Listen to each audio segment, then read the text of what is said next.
Assalamualaikum warahmatullahi wabarakatuh. Waalaikumsalam warahmatullahi wabarakatuh. Bismillahirrahmanirrahim. Alhamdulillahi rabbil alamin.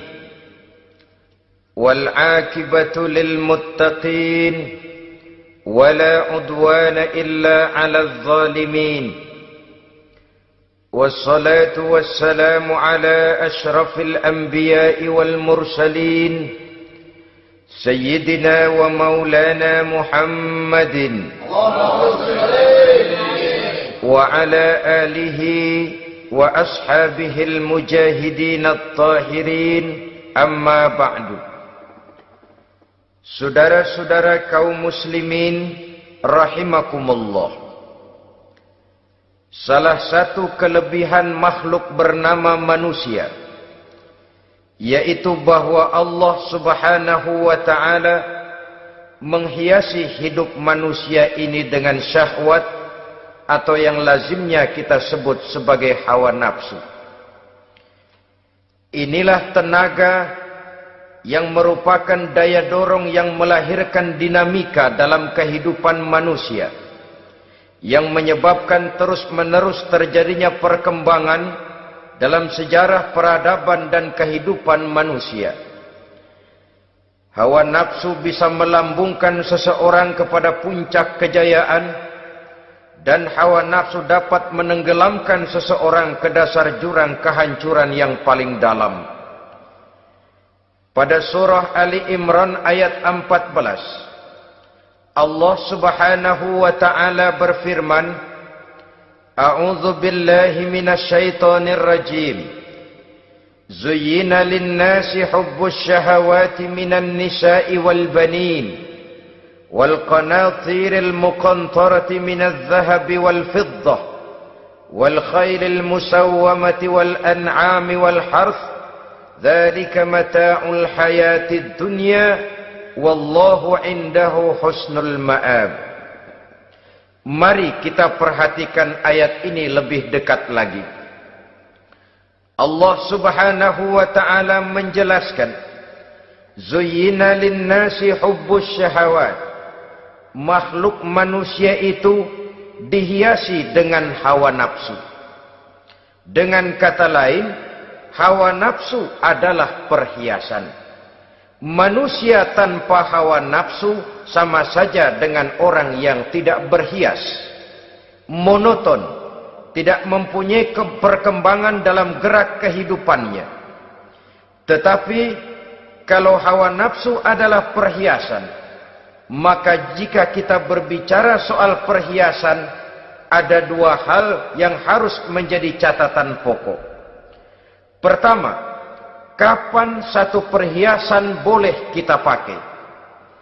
Yang kedua, di mana perhiasan itu harus kita pakai? Kalau saudara berdandan rapi, pakai sepatu dengan kaos kaki, celana, jas, pakai dasi segala macam, tapi itu saudara lakukan pada saat saudara akan pergi ke WC, maka saudara sudah memakai perhiasan tidak pada waktu yang tepat.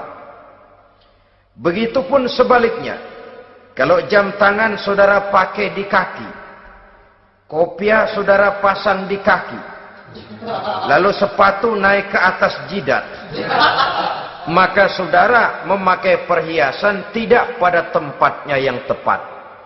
Demikian juga sifat yang bernama nafsu. kapan dia boleh diperturutkan, di mana dia boleh disalurkan. Adalah tugas daripada agama untuk mengatur syahwat atau hawa nafsu. Lihatlah kehidupan malaikat. Malaikat makhluk yang diciptakan Allah tanpa hawa nafsu. Maka kehidupan malaikat monoton. Malaikat tidak mempunyai peradaban dan kebudayaan. Malaikat adalah makhluk yang secara instinktif diciptakan untuk berbakti, tidak punya alternatif atau pilihan lain. Saudara lihat, ada malaikat yang sejak diciptakan diperintahkan untuk sujud, sujud saja sampai sekarang, enggak bangun-bangun. Ada malaikat yang sejak diciptakan diperintahkan untuk tasbih, tasbih saja, yang lain tidak. Ada malaikat yang sejak diciptakan diperintahkan mencabut nyawa, nyawa saja urusannya, yang lain tidak. Pekerjaannya monoton, tetapi memang karena tidak ada hawa nafsu, tidak ada kecenderungan malaikat untuk nyeleweng. Belum pernah kita dengar misalnya ada malaikat Jibril korupsi ayat. Ini kelihatannya ayat bagus ini, nggak usah disampaikan kepada bawahan Muhammad, dipakai sendiri saja. Tidak. Kita belum pernah dengar malaikat maut keliru mencabut nyawa orang yang belum waktunya modar. Belum pernah. Malaikat itu ibadun mukramun, la ya'sunallaha fima amarahum wa yaf'aluna ma yu'marun. Maka kehidupan malaikat adalah monoton. Dinamika tidak ada, peradaban dan kebudayaan juga tidak ada. Andai kata bumi dan seluruh isinya diserahkan kepada malaikat untuk mengisinya, barangkali saudara tidak akan pernah kenal jembatan Semanggi, saudara tidak akan pernah kenal Monas, gedung-gedung bertingkat, gedung-gedung pencakar langit. Semua yang menggerakkan itu adalah karena manusia mempunyai hawa nafsu. Nah, kemudian pada kalimat berikutnya Allah memberikan rincian. Apa nafsu kepada apa yang paling menonjol dalam kehidupan manusia itu? Pertama, minan nisa, hawa nafsu kepada perempuan. Ini tentu yang ditujukan laki-laki. Dimanapun saja makhluk bernama laki-laki, kalau dia normal, tidak impoten, mesti suka kepada perempuan. Itu wajar, bin pantas alias normal. Tetapi tadi saya katakan di awal, nafsu kepada perempuan adalah perhiasan. Kapan makainya, di mana makainya, itulah tugas agama memberikan tuntunan dan aturan. Saudara-saudara kaum muslimin rahimakumullah, nafsu kepada wanita dapat mengantarkan seseorang kepada puncak kejayaan, tapi nafsu kepada wanita bisa menenggelamkan seseorang ke jurang kehancuran. Bergantung kepada latar belakang apa yang mendorong timbulnya syahwat tadi. Dengan kata lain, motivasi syahwat tadi digerakkan oleh iman dan ketakwaan, atau semata-mata karena memang syahwat yang merupakan kendaraan iblis. Penyelewengan pertama yang terjadi dalam sejarah kehidupan manusia adalah penyelewengan yang dilakukan oleh Nabi Adam alaihissalam pada saat ia memetik buah huldi. Kenapa itu dilakukan oleh Nabi Adam? Karena terdorong oleh rasa sayang dan cinta kepada istrinya Hawa. Sebenarnya Hawa lah yang merajuk, Siti Hawa lah yang membujuk. Dan Nabi Adam oleh karena syahwatnya kepada istrinya memperturutkan bujukan Siti Hawa itu. Peristiwa Nabi Adam ribuan tahun yang lalu akan terus relevan sampai ke zaman kita sekarang ini. Berapa banyak orang-orang yang karena terlalu ingin menyenangkan istrinya, lalu tidak segan-segan melakukan perbuatan yang menyimpang, baik itu merugikan orang lain, merugikan masyarakat, bahkan merugikan bangsa dan negaranya. Seorang pedagang tidak akan segan-segan menipu, Sebaliknya pun begitu. Tidak jarang wanita di dalam kelemahannya bisa menenggelamkan dunia. Seorang suami yang jujur, polos, lugu, sederhana bisa jadi koruptor ulung karena didorong-dorong oleh istrinya. Istrinya barangkali bisa saja dibakar-bakar oleh tetangganya.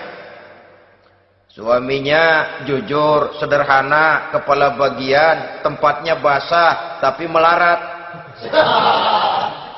Istri rupanya tidak sabar melihat gaya hidup yang makin konsumtif, persaingan yang makin tajam. Suaminya dikipas-kipasin. Kata istrinya, "Bang, tetangga sebelah kita lakinya pegawai kecil, Bang, tapi gelangnya kayak pelek beca. Abang ini kepala bagian tidak bisa membelikan saya macam itu, percumalah." Kata suaminya, "Ya bagaimana, Bu, gaji saya cuma segitu-gitunya. Ya namanya kepala bagian, apaan, kayak sabet dulu." Kalau sudah berpikir ke arah ini, artinya sudah ngipasi suaminya untuk melakukan tindakan yang tidak wajar. Saudara-saudara kaum muslimin rahimakumullah, sejak zaman klasik sampai kepada zaman kita sekarang ini, kita melihat kecenderungan syahwat kepada wanita ini. Julius Caesar yang katanya gagah perkasa ternyata tunduk di bawah kaki Cleopatra. Napoleon Bonaparte, the Lion of Europe, singa daratan Eropa, luas kekuasaannya, gagah perkasa tentaranya, kepada siapa dia tunduk? Ke bawah kakinya Margaret Josephine. Demikianlah di zaman kita sekarang, kita melihat di Jepang, betapa Perdana Menteri Uno didesak mengundurkan diri dari jabatan Perdana Menterinya oleh karena terlibat skandal dengan geisha. Kita juga melihat di Amerika, betapa Senator Gary Hart dari Partai Demokrat yang masih muda, jenius, diharapkan masa depan Amerika lahir dari tangannya, terpaksa mengundurkan diri dari calon presiden oleh karena terlibat skandal dengan Donna Rice.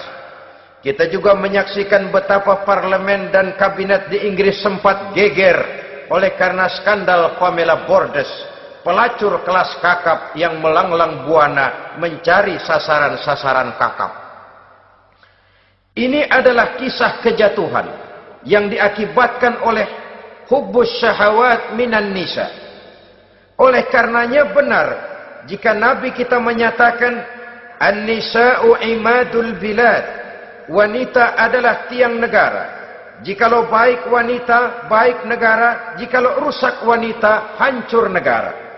Kalau syahwat kepada wanita cuma semata-mata karena syahwat, maka seorang laki-laki akan memandang wanita cuma sekedar alat pemuas hawa nafsu. Nilainya rendah. Sedangkan agama kita mengajarkan ma akraman nisa'a illa karimun wa ma ahanan nisa'a illa laimun, kata Nabi. Tidak akan menghormati kaum wanita kecuali orang-orang yang terhormat, dan tidak akan merendahkan derajat kaum wanita kecuali memang orang-orang yang rendah moralnya. Dengan kata lain, apabila syahwat minan nisa ini dilandasi dengan semangat iman dan ketakwaan, maka kehidupan Rasulullah sallallahu alaihi wasallam sungguh menjadi figur dan contoh dalam kehidupan kita. Perkawinannya bukan karena wajah yang cantik semata-mata, tapi lebih merupakan nilai ibadah kepada Allah Subhanahu wa ta'ala. Dengan demikian, kecenderungan kepada hubbus syahawat minan nisa dikontrol oleh nilai iman. Barometernya, tolok ukurnya adalah iman. Di zaman sekarang banyak kasus kawin campur yang pada akhirnya akan membingungkan kita sendiri. Padahal Al-Quran secara jelas dan tegas memberikan bimbingan. Orang itu kalau sudah, kata Imam Syafi'i, wa ainur ridha an kulli aibin kalilatun kama anna aina suhti tubdil masawiya. Mata kalau dibalut cinta dia buta terhadap nista, tapi mata kalau dibalut benci hanya melihat yang keji-keji saja. Biasanya cinta kepada wanita memang bisa menimbulkan dorongan yang positif, tapi juga bisa membuat seseorang buta sama sekali. Dorongan yang positif paling kurang dari segi penampilan. Coba lihat lelaki kalau lagi demen perempuan, lenjeh banget kan. Sisiran rambutnya rapi, teriskaan bajunya lancip, sepatunya mengkilat, kantong celananya tebel, perkara anduk isinya bukan soal. Yang penting kan gaya. Lalu dinamis, kreativitasnya ada saja timbul. Tapi pada sisi lain, jikalau orang sudah kehilangan pertimbangan, juga kadang-kadang tidak segan-segan mengorbankan akidah, mengorbankan nilai-nilai iman. Padahal ini taruhan utama, sampai Quran dengan tegas memberikan peringatan. Wala ammatun mu'minatun khairun min musyrikatin walau a'jabatkum. Perempuan budak yang hitam legam, kalau beriman, itu lebih baik untuk dinikahi daripada wanita cantik berkulit kuning langsat tapi musyrik. Lebih baik budak yang hitam legam beriman daripada wanita cantik berkulit kuning langsat berhati bangsat. Tapi kita kadang kehilangan pertimbangan. Karena agama, karena cinta agama digadaikan, karena cinta akidah terjual, karena cinta keyakinan jadi korban. Ini semua penyakit yang datang dari hubbus syahawat minan nisa, kecenderungan mengumbar nafsu kepada perempuan. Ini memang perhiasan, tapi bisa juga jadi bumerang dalam kehidupan manusia. Berapa banyak penyelewengan terjadi karena pengaruh wanita yang tidak bisa jadi bisa. Ini pengaruh di dalam kehidupan memang sedemikian besarnya, sehingga saudara-saudara kaum muslimin, inilah yang perlu dikendalikan dalam kehidupan, kapan dan di mana. Kalau nafsu adalah perhiasan, kapan dan di mana perhiasan itu harus kita pakai, di mana dia harus kita tempatkan. Begitu juga yang menyangkut soal perempuan. Kapan? Ya kapan tentu kalau sudah nikah. Di mana? Yang jelas bukan di depan umum.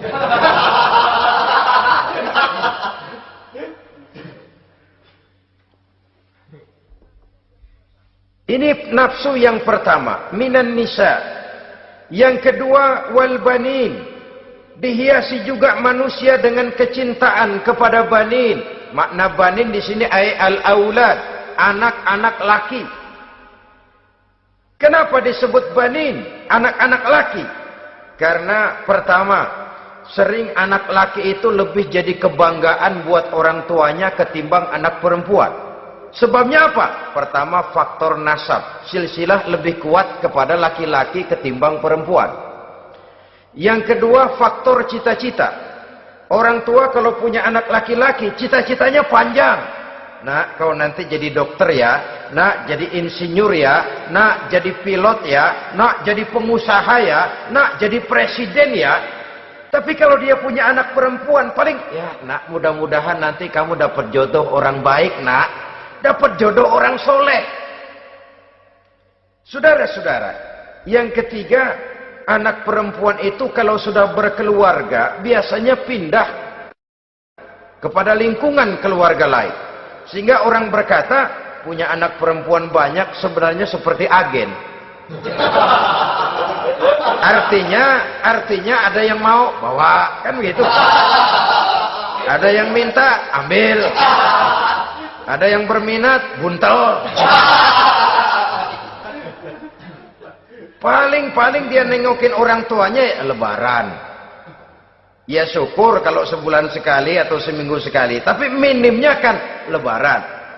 Dengan demikian dari garis nasab ini lebih kuat al-banin ketimbang al-banat. Manusia dihiasi dengan kecintaan kepada anak-anak. Sering karena terlalu cinta kepada anak, kita menjerumuskan anak. Terlalu sayang kepada anak, segala maunya kita perturutkan tanpa kendali dan kendala. Akhirnya sifat yang demikian itu malah mendorong anak untuk manja, tidak percaya kepada kemampuan yang dimilikinya, selalu mengandalkan kepada kebesaran, kemampuan daripada orang-orang yang dibanggakannya itu. Dan dalam kondisi demikian, kedewasaan dan tanggung jawabnya akan lambat berkembang. Maka Allah Subhanahu wa ta'ala memperingatkan bahwa harta dan anak bisa menjadi fitnah. Dalam ayat lain Allah juga memperingatkan, ya ayyuhalladzina amanu la tulhikum amwalukum wa auladukum an zikrillah. Wahai orang-orang yang beriman, jangan sampai hartamu dan anak-anakmu memalingkan kamu daripada mengingat Allah. Jangan sampai kesibukanmu kepada anak dan harta benda menyebabkan kamu sampai lupa mengingat Allah Subhanahu wa ta'ala. Berapa banyak manusia yang tenggelam dengan melupakan Allah, jauh dari agama, jauh dari tuntunan syariat, oleh karena disibukkan oleh persoalan anak dan persoalan harta benda. Maka satu-satunya jalan, jikalau kita tidak ingin anak kita sampai memalingkan kita daripada mengingat Allah, nilai-nilai keimanan harus ditanamkan kepada mereka sedini mungkin. Dengan bekal ini, maka mereka, anak-anak kita, insya Allah tidak akan membuat kita orang-orang tua ini berpaling daripada mengingat Allah, berpaling daripada kehidupan beragama. Memang karena anaklah kita orang tua peras keringat banting tulang, pergi pagi pulang sore cari nafkah. Karena anaklah kita orang tua, kepala jadi kaki, kaki jadi kepala. Asal mereka bisa menikmati hari depan yang lebih baik dari yang kita nikmati sekarang ini. Tapi berapa banyak juga orang-orang tua yang tidak sadar akan amanah berupa anak ini. Mereka lalai, mereka bersikap masa bodoh, padahal tidak akan ada yang tidak dipertanggungjawabkan di hadapan Allah Subhanahu wa ta'ala. Orang tua bisa mendapat pensiunan pahala kalau anaknya tumbuh menjadi anak yang soleh. Tetapi orang tua pun bisa saja masuk neraka karena anaknya menjadi anak yang kurang ajar dan orang tuanya sama sekali tidak pernah memberikan pendidikan yang sebagaimana mestinya. Saudara-saudara kaum muslimin rahimakumullah, kita tentu berharap memperoleh pensiunan pahala dan bukan mendapat tambahan dosa dari kekurang ajaran anak-anak kita akibat kita sebagai orang tuanya tidak pernah mau mendidik mereka. Dalam hadis ada diriwayatkan, ada anak kurang ajar, sembahyang tidak, puasa ibadah tidak, kenal Allah tidak, beriman pun tidak, dosa kelewat banyak, kejahatan berkarat. Di akhirat nanti disidang dia, ditanya, kamu kenal siapa Tuhanmu? Tidak. Kamu tahu siapa nabimu? Tidak.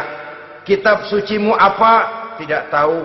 Kiblatmu di mana? Tidak ada. Kamu sholat? Tidak pernah. Kamu puasa? Tidak pernah. Wah, kalau begitu kamu rusak sekali, kamu neraka. Anak ini mengajukan protes. Saya menuntut keadilan. Benar saya tidak kenal siapa Tuhan saya. Saya tidak tahu apa kitab suci saya. Saya tidak pernah mendirikan sholat. Tidak pernah melaksanakan puasa. Pendeknya tidak ibadah dan tidak iman. Tapi semua itu terjadi. Sebab-sebabnya tidak lain karena orang tua saya tidak pernah mendidik dan mengajarkan saya. Orang tua saya tidak pernah mengarahkan saya ke jalan itu. Sampailah saya seperti keadaan yang sekarang ini. Orang tua saya enak-enakan ngaji, saya teler diantepin aja.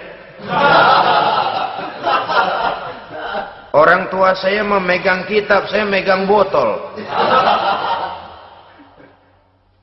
Dia tahu, dia diam saja. Dia tahu dan dia tidak memberikan peringatan. Karena orang tua saya lah, maka saya jadi seperti sekarang ini. Kalau saya harus masuk ke dalam neraka, saya menuntut keadilan agar orang tua saya juga ikut bersama saya gabung ke dalam neraka. Orang tuanya yang baik-baik dipanggil, sudah mau berangkat ke surga nih orang tua, dipanggil, "Ntar dulu mas, ini dulu."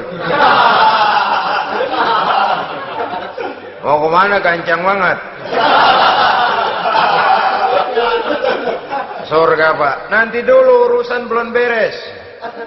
Ini benar anakmu ini? Dilihat anaknya, iya anak saya ini. Waktu di dunia nggak pernah diajarin ngaji, nggak pernah. Sampai dia nggak kenal Tuhannya, nggak kenal nabinya, nggak kenal kiblatnya, nggak kenal kitabnya. Iya. Dia sembahyang, kamu dia nggak sholat, kamu diemin aja. Iya kali. Kenapa pakai kali? Yang benar ngomong. Ramadan dia nggak puasa, kamu nggak tegur, kamu diam saja. Iya. Wah, kamu nggak tanggung jawab. Kamu tahu anak itu adalah amanah. Menyia-nyiakan amanah adalah khianat. Khianat adalah dosa besar. Jadi bagaimana saya? Ya kamu gabung sama anakmu, join ke neraka berdua bareng. Lantaran kamu tidak mau mendidik mereka, anak-anakmu, maka jadilah anak-anakmu seperti sekarang ini. Saudara-saudara kaum muslimin rahimakumullah.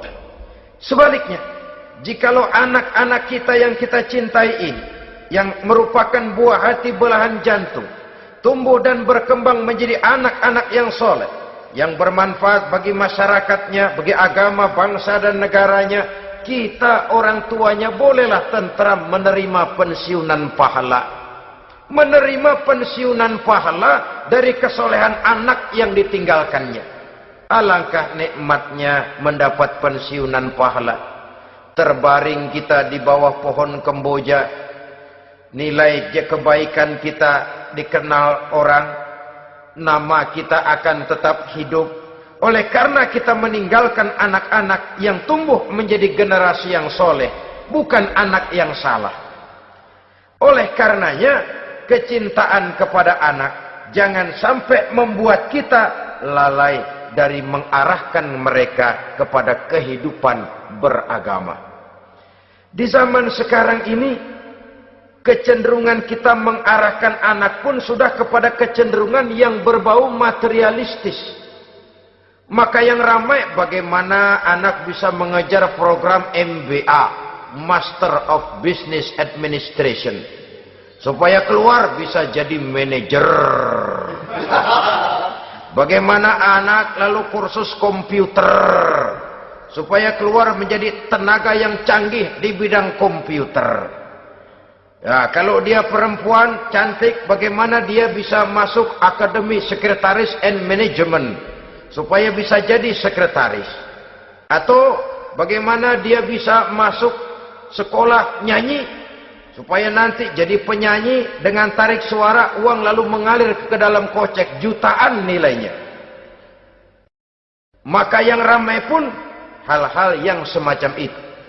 Dalam pada itu, pengajian, kursus-kursus keagamaan, studi-studi klub yang membicarakan masalah-masalah agama, ramainya kadang-kadang kalau bulan Ramadan, dianggap training center. Ya lumayan, daripada tidak sama sekali mah lumayan. Tapi dengan demikian ini kan merupakan bagian terpokok dari kehidupan manusia. Alangkah idealnya jika dia mengantongi gelar MBA, Master of Business Administration, tapi punya nilai iman yang tangguh, ahli komputer, tapi punya keyakinan beragama yang mantap. Saudara-saudara kaum muslimin rahimakumullah, kecintaan kepada anak-anak sering mendorong seseorang untuk menimbulkan sifat nepotisme, Segalanya serba garis keturunan. Sejak ia jalur birokrasi sampai ke dalam kehidupan sehari-hari, nepotisme ini bisa terlihat. Orang kehilangan kondisi objektivitasnya. Mampu atau tidak, soal lain. Bidangnya atau tidak, bukan soal. Yang penting masih ada hubungan keturunan. Maka timbullah tumpang tindih untuk sesuatu pekerjaan yang tidak sesuai dengan kemampuan dan keahliannya. Di desa-desa kita melihat masjid, ketua masjid bapaknya, bendahara anaknya, sekretaris mantunya, Bilal besannya, kolbeduk engkongnya. Pokoknya asal masih ada garis keturunan, masuk, tidak, minggir. Ini pada akhirnya kurang menciptakan pemerataan kesempatan. Iyalah kalau profesinya, tapi kan jarang yang demikian itu. Kita boleh cinta kepada anak-anak kita, tapi jangan lalu mempergunakan posisi yang kebetulan kita gunakan untuk menempatkan anak-anak kita lebih dari kemampuan yang mereka miliki. Nepotisme yang lahir. Sehingga ini bukan saja tidak mendidik, tapi mengakibatkan terjadinya tumpang tindih.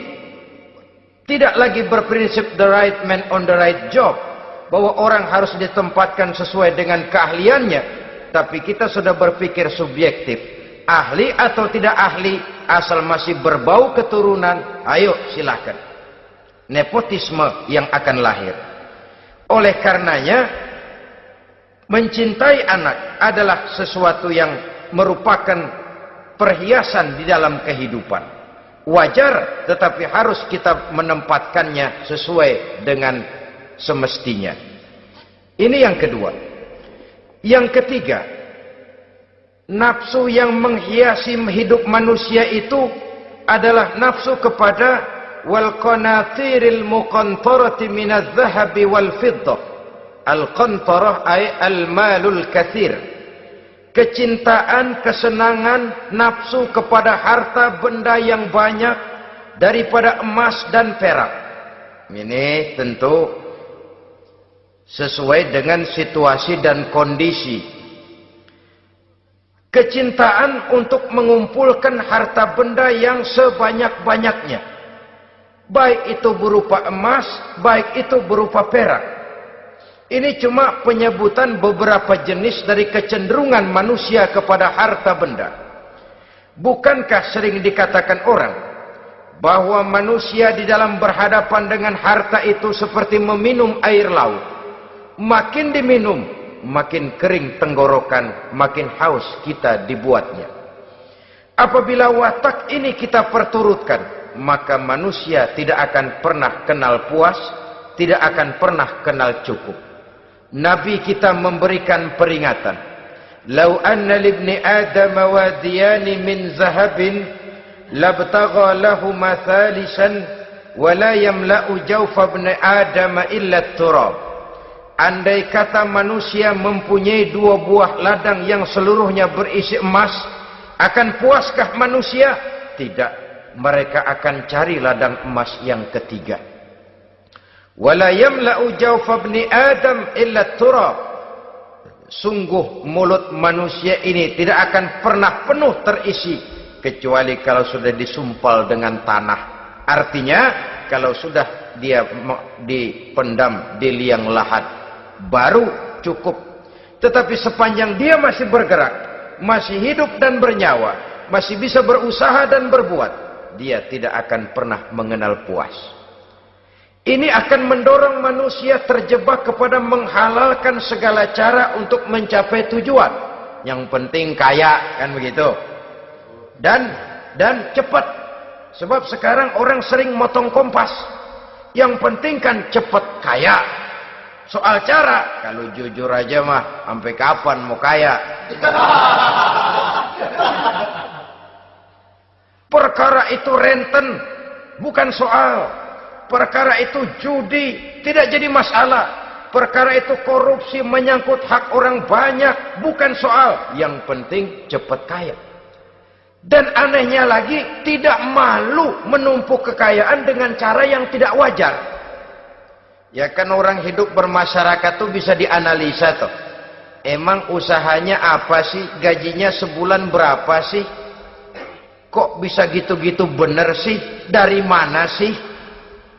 Secara langsung orang tidak berani bertanya, tapi dari mulut ke mulut akhirnya tersebar jadi rahasia umum. Si Ano kan punya Ano, dia Ano, Anonya seano.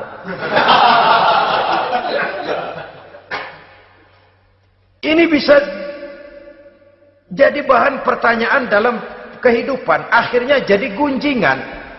Orang sudah tidak terlalu peduli dari mana kekayaan itu diperoleh, yang penting kaya. Dengan menghalalkan segala macam cara, terjebaklah ke dalam cara-cara mafia, terjebaklah ke dalam cara-cara yang tidak wajar, tidak bijaksana, memperkuat klik, clean, dengan menghantam yang lain. Saudara-saudara kaum muslimin rahimakumullah, bahwa manusia punya nafsu ingin kaya itu boleh. Agama memberikan tuntunan, memberikan aturan. Tidak hanya sekedar asal kaya, tidak hanya sekedar asal banyak harta. Malahan hadis menyatakan, kalau saudara diberikan umur panjang, pertanyaan akhirat cuma satu kok. Umurmu kau habiskan di mana? Kalau saudara diberikan amanah berupa ilmu pengetahuan, pertanyaan akhirat juga cuma satu kok. Ilmumu kau amalkan untuk apa? Tapi kalau kita diberikan amanah berupa harta benda, pertanyaan akhirat itu dua. Min aina iktasabahu wa fima anfaqahu. Dari mana hartamu kau dapat, kemana hartamu kau belanjakan. Dari mananya ditanya, kemananya juga ditanya. Depan belakang ditanya. Dan kalau mempergunakan harta untuk kesenangan syahwat, orang berani bukan main. Tapi kalau untuk kepentingan agama, yang hakikatnya untuk kepentingan dirinya sendiri, berat seperti nyabut bambu dari ujung. Orang kalau menyumbang masjid 100.000, itu kan zohirnya memberikan panitia masjid. Tapi hakikatnya kan dia nabung buat dirinya sendiri. Seolah-olah dia cuma berkata, Pak, tolong saya titip 100.000, ini untuk kepentingan saya di akhirat nanti. Silakan uangnya mau dibelikan semen, pasir, kaca, pintu, jendela, silakan. Saya cuma titip, ini untuk saya di akhirat nanti. 100.000 Pak. Zohirnya dia memberikan kepada panitia masjid, madrasah, pesantren, yatim piatu. Hakikatnya dia nabung buat dirinya sendiri di akhirat. Malah tabungan ini bukan SDSB namanya, SDBS. Sumbangan dana berhadiah surga, itu SDBS namanya. Sekarang orang mengejar SDSB, lalu berat mengejar SDBS, sumbangan dana yang berhadiah surga langsung dari Allah Subhanahu wa taala. Coba kalau dia main golf, sewa lapangan golf itu 400-500 ribu sebulan, paling 4-5 kali main. Beli stick golfnya saja sampai jutaan. Datang panitia pembangunan masjid 100.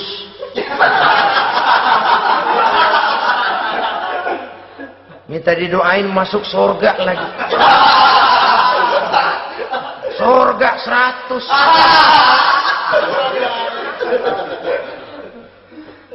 Saudara-saudara kaum muslimin rahimakumullah, kecintaan kepada harta benda yang banyak, baik berupa emas, berupa perak, mendorong orang untuk berlomba-lomba yang Allah peringatkan dalam Al-Quran, alhaakumut takatsur hatta zurtumul maqabir. Kamu telah lalai akibat kamu berlomba-lomba memperbanyak materi dunia. Hatta zurtumul maqabir, sampai kamu dekat masuk ke liang kubur, baru rupanya sadar bahwa perlombaan ini tidak akan pernah sampai ke garis finish. Betapapun jauhnya rally Paris-Dakar, garis finishnya ada. betapapun hebatnya medan yang ditempuh, buasnya gurun pasir Afrika, garis finishnya pasti ada. Itu kan rally yang terbuas di dunia katanya, Paris Dakar. Tapi garis finishnya ada. Namun jikalau kita berlomba memperbanyak harta, kita tidak akan pernah sampai ke garis finish. Yang kecil-kecilan aja dah. Kalau orang ditanya, kamu kenapa sih belum mau sembahyang? Ya bagaimana mau sembahyang Pak, tinggal di Jakarta masih kontrak. Saban habis tahun diubur-ubur yang punya rumah. Kalau punya rumah sendiri walaupun kecil-kecilan, saya mau ibadah Pak. Ya, diberikan rezeki oleh Allah, bisa bikin rumah walaupun kecil-kecilan. Belum juga mau sembahyang.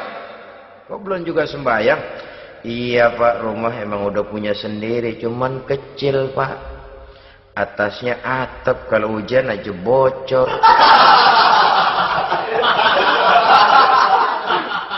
Kalau bisa bikin rumah yang permanen Pak, tenang, saya ibadah, sembahyang saya rajin.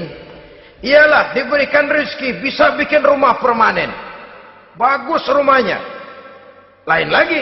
Iya, rumah sudah permanen, tembok, kubin. Cuman isinya belum ada Pak, perabotannya. Aduh. Kalau punya peralatan rumah tangga yang memadai, tenang, saya ibadah. Diberikan juga rezeki, bisa beli perabotan rumah tangga yang lumayan.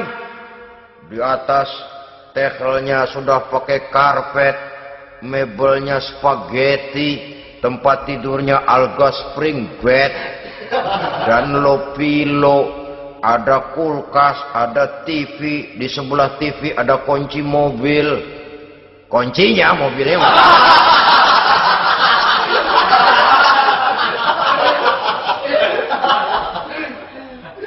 Bagaimana? Sekarang sudah cukup perabotan. Perabotan sudah ada Pak, cuman kendaraan belum punya ini. Kemana-mana masih ngukur jalanan aja. Kalau punya kendaraan enak, kemana-mana cepet Pak, mau ke masjid juga getap dah, rajin. Diberikan rezeki, bisa beli kendaraan. Lain lagi nanti. Sudah punya sepeda, pengen punya motor, kepengen punya mobil, kepengen punya pesawat terbang, pengen punya kapal induk. Sudah punya kebun, pengen beli sawah, sudah punya sawah, pengen punya gunung, sudah punya gunung, laut diborong. Perlombaan materi tidak akan pernah membawa kita ke garis finish. Karena sifatnya sangat abstrak, bahkan akan mendorong kita seperti gurita. Cenderung kepada penyakit tamak bin rakus alias serakah. Dengan demikian saudara-saudara, bahwa kecintaan kepada harta merupakan nafsu, dan nafsu itu adalah perhiasan, dia bisa menjadi daya dorong positif. Kalau dalam upaya memperoleh harta itu kita tidak akan keluar dari tujuan keridhaan Allah. Saya cari nafkah, tapi yang Allah ridho. Saya ingin kaya, tapi dengan cara yang Allah ridho. Ini kunci yang akan menyelamatkan kita manusia dari perangkap menghalalkan segala cara. Ini yang ketiga. Yang keempat, dihiasi manusia itu dengan nafsu kepada wal khailil musawwamah, kuda yang bagus, kendaraan yang bagus, kuda yang terpelihara. Al musawwamah ada yang mentafsirkan ar-ra'iyah. Ar-ra'iyah itu yang digembalai. Binatang ternak, kuda yang digembalai atau kuda yang diikat. Artinya, kalau dulu kan yang namanya tuan-tuan tanah itu baru dibilang bejeger kalau kemana-mana naik kuda. Jet set zaman dulu itu udah kelompok jet set, itu kendaraan. Kalau sekarang baby benda, dulu mah kuda band.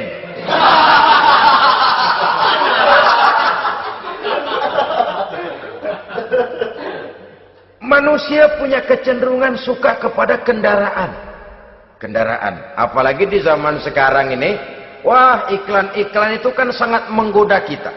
melayani segala macam bentuk penjualan. Nah, ini lalu terangsang biar duit cekak. Kalau udah ngebaca itu, wah berani banget dah. Tahu duit nggak mungkin cukup, tapi begitu baca melayani segala macam bentuk penjualan dengan fasilitas ringan. Nah, jadi dah. Jadi juga punya mobil, jadi dah. Perkara utang itu bakal nyekek leher, bukan soal. Kasihan saudara-saudara kita di daerah-daerah yang terjebak kepada iklan-iklan merangsang yang akhirnya di luar kemampuan. Sehingga terjebak pada saat dia harus mengembalikan kredit, dia tidak mampu, barang disita, uang hangus, nyengir deh. Bekipas sembari tahlil. Habis arang besi binasa. Bahwa kita menginginkan kendaraan yang serba baik, silahkan. Tiap akhir tahun ganti merek, keluar yang baru, ganti lagi. Itu kalau orang yang mampu. Buat kita yang tidak mampu, kenapa tidak bersyukur melihat yang lebih rendah di bawah kita? Alhamdulillah kita punya mobil, tangga kita cuma punya motor. Yang punya motor, syukur kita punya motor bisa rada cepetan. Tangga sebelah punya sepeda, mana-mana kekejek mulu. Yang punya sepeda, alhamdulillah punya sepeda. Tangga sebelah kemana-mana jalan kaki. Yang jalan kaki, syukur masih bisa jalan. Teman sebelah lumpuh bertahun-tahun nggak. Yang lumpuh, alhamdulillah masih hidup. Tangga sebelah kemarin out nggak balik lagi. Saudara-saudara, saya pikir menengok ke atas itu perlu supaya ada rangsangan kita untuk maju. Tapi menengok ke bawah pun juga lebih perlu agar kita mensyukuri yang ada dan tidak suudzon, tidak buruk sangka kepada Allah. Apa yang diberikan Allah kepada kita sekarang ini, itulah yang terbaik menurut Allah untuk kita. Saudara-saudara kaum muslimin rahimakumullah. Dahulu ada seorang pemuda, matanya buta. Dia mengeluh, ya Allah, kenapa saya dilahirkan dalam keadaan buta? Apa dosa saya? Apa salah saya?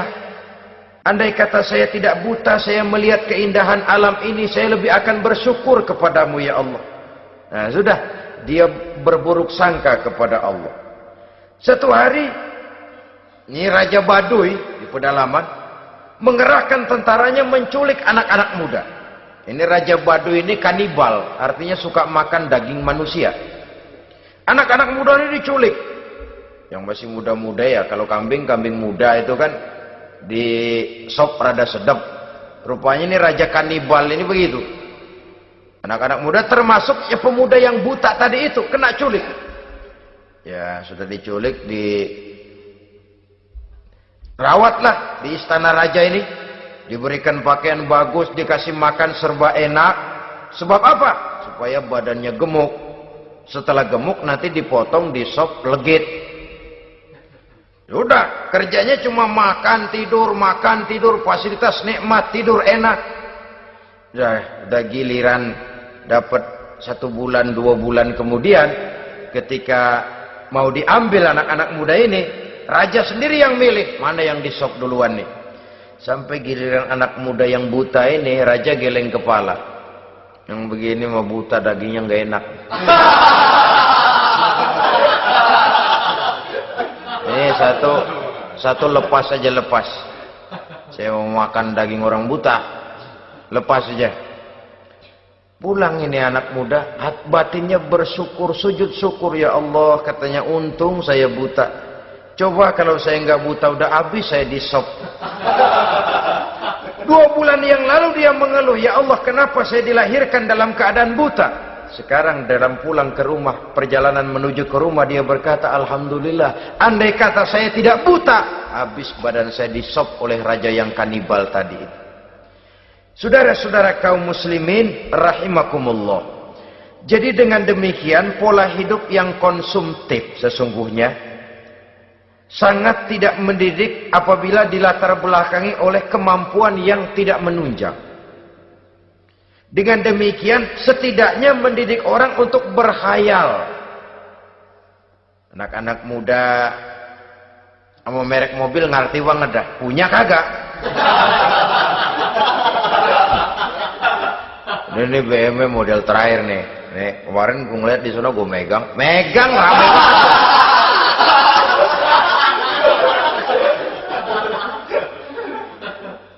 Tulul amal ini kalau tidak diimbangi dengan saluran yang positif, dia akan terjebak kepada penyakit tulul amal, panjang angan-angan. Baiklah ya, wal khailil musawwamah. Yang keempat, yang kelima maksud saya, wal an'am, cinta kepada binatang ternak. Manusia ini kan punya kecenderungan macam-macam. Setelah rumahnya bagus, hartanya banyak, kendaraannya cukup, ingin beternak. Jadilah peternak. Ini kecenderungan manusia, wajar saja sepanjang didapat dan dilakukan dengan cara-cara yang wajar. Wal hars, dan tumbuh-tumbuhan, bertani, bersawah, berladang, itu merupakan kecenderungan daripada manusia. Keseluruhan itu kata Allah, kecintaan kepada wanita, kepada anak, kepada harta benda, kepada kendaraan, kepada binatang ternak, kepada tumbuh-tumbuhan, zalika, semua itu mata'ul hayatid dunya, merupakan kesenangan hidup dunia. Berapa lama kesenangan hidup dunia? Sebentar, seumur manusia. Seumur manusia. Bahkan kadang-kadang pada saat dia masih hidup pun orang tidak sepenuhnya sempat menikmati kesenangan hidup dunia. Apabila ajal datang, selesailah kehidupan dunia sampai di situ. Orang-orang kafir, buat mereka surganya di dunia ini. Bila kehidupan di dunia selesai, selesailah sudah surganya sampai di situ. Kesemua itu janji kata Allah merupakan kesenangan daripada kehidupan di dunia. Wallahu indahu husnul ma'ab, dan Allah mempunyai tempat kembali yang sangat baik. Nah, setelah Allah menjelaskan semua itu, pada ayat yang ke-15 Allah memberikan jalan keluarnya. Memperturutkan nafsu kepada wanita, anak-anak, harta benda, kendaraan, binatang ternak. Bijaksanakah itu? Dalam ayat ke-15 surah Ali Imran ini Allah memberikan penjelasan tuntas. Qul a'unabbi'ukum bi khairim min zalikum. Katakan kepada mereka Muhammad, maukah kamu aku beri kabar yang lebih baik dari semua itu? Lebih baik daripada kesenanganmu kepada wanita, kepada anak-anak, kepada harta benda, kepada kendaraan dan sebagainya. Mau kamu aku beritahu yang lebih baik daripada semua itu? Jawaban tentu mau. Kalimatnya bukan ukhbirukum, a'unabbi'ukum. An-naba itu berita yang besar. Lain dengan al-khabar, itu berita biasa saja. An-naba, sehingga pembawa berita disebut nabi. Dari naba, yanbi. Pembawa berita yang benar. A'unabbi'ukum, maukah kau aku tunjukkan kepada satu berita yang benar-benar besar dan benar-benar lebih baik dari yang semua disebutkan tadi. Apa jalan keluarnya? Lillazina taqaw 'inda rabbihim jannatun tajri min tahtihal anhar. Bagi orang-orang yang bertakwa kepada Allah, mereka akan mendapatkan surga yang di bawahnya mengalir sungai. Khalidina fiha, mereka akan kekal di dalamnya. Wa azwajun mutahharah, dan mereka mendapat istri-istri yang suci. Waridwanum minallah, dan keridhaan daripada Allah subhanahu wa ta'ala. Kalau kamu hai orang-orang yang beriman, kalau kamu hai manusia menyangka bahwa nafsu kepada wanita, anak-anak, mengumpulkan harta benda, kendaraan yang menarik, binatang ternak dan tumbuh-tumbuhan itulah yang lebih baik untuk kesenangan dunia, memang itu kesenangan dunia. Tapi nih, seolah-olah kata Allah, nih saya kasih tahu kamu, aku beritahu yang lebih baik dari semua itu. Apa? Takwa kepada Allah. kecintaan kepada wanita. Kalau takwa dasarnya, orang nggak amburadul, nggak semrawut, nggak pokoknya gue asal perempuan dan membuat terus. Tapi punya kaidah, punya norma. Demikian juga kepada anak-anaknya. Demikian juga kepada harta benda. Pokoknya asal harta, mau halal, mau haram, tekuk terus saja. Semuanya dilandasi oleh taqau, lillazina taqau, oleh ketakwaan kepada Allah. Nah, ketakwaan ini akan menghasilkan apa? Inda rabbihim jannatun tajri min tahtihal anhar.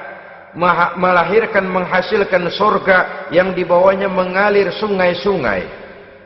Saudara-saudara kaum muslimin rahimakumullah, jika kita menyangka bahwa wanita bisa memberikan kesenangan, iya, kesenangan dunia.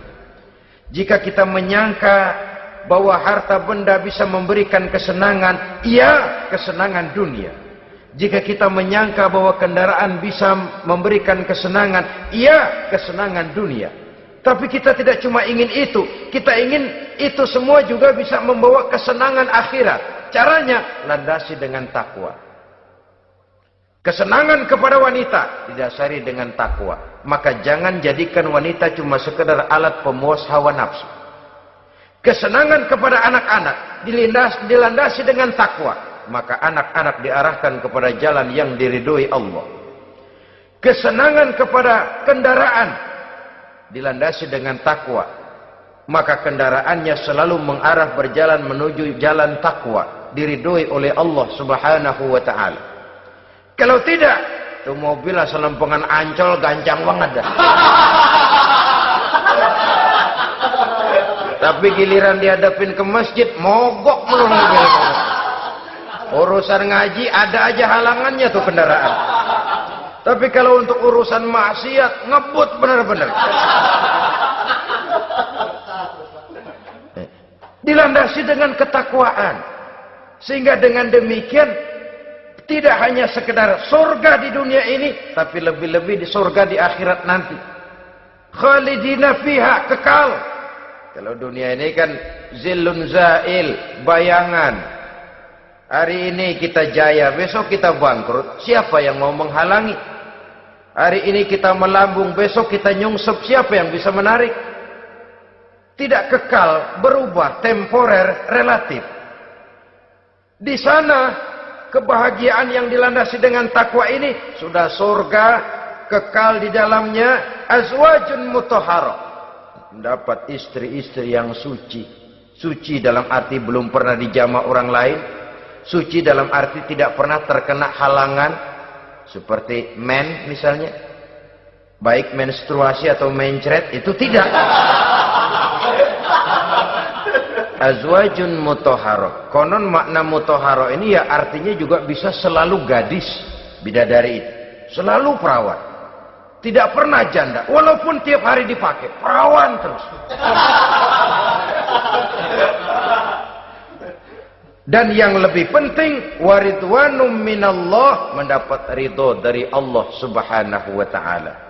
Jadi hawa nafsu dengan motivasi takwa, itulah sesungguhnya yang dikehendaki oleh Ali Imran ayat 14 dan 15. Dengan demikian, manusia dengan ketakwaannya mengendalikan hawa nafsu dan bukan malah dikendalikan oleh hawa nafsunya. Sehingga dengan demikian seluruh fasilitas yang dimilikinya, baik itu berupa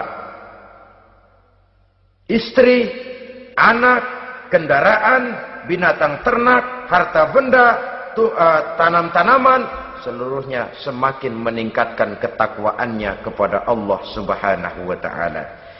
Mudah-mudahan kita bisa mencapai tingkat ini di mana kita hidup mampu dan sanggup mengendalikan nafsu, bukan malah dikendalikan oleh hawa nafsu. Terima kasih dan mohon maaf. Wassalamualaikum warahmatullahi wabarakatuh. Waalaikumsalam warahmatullahi wabarakatuh.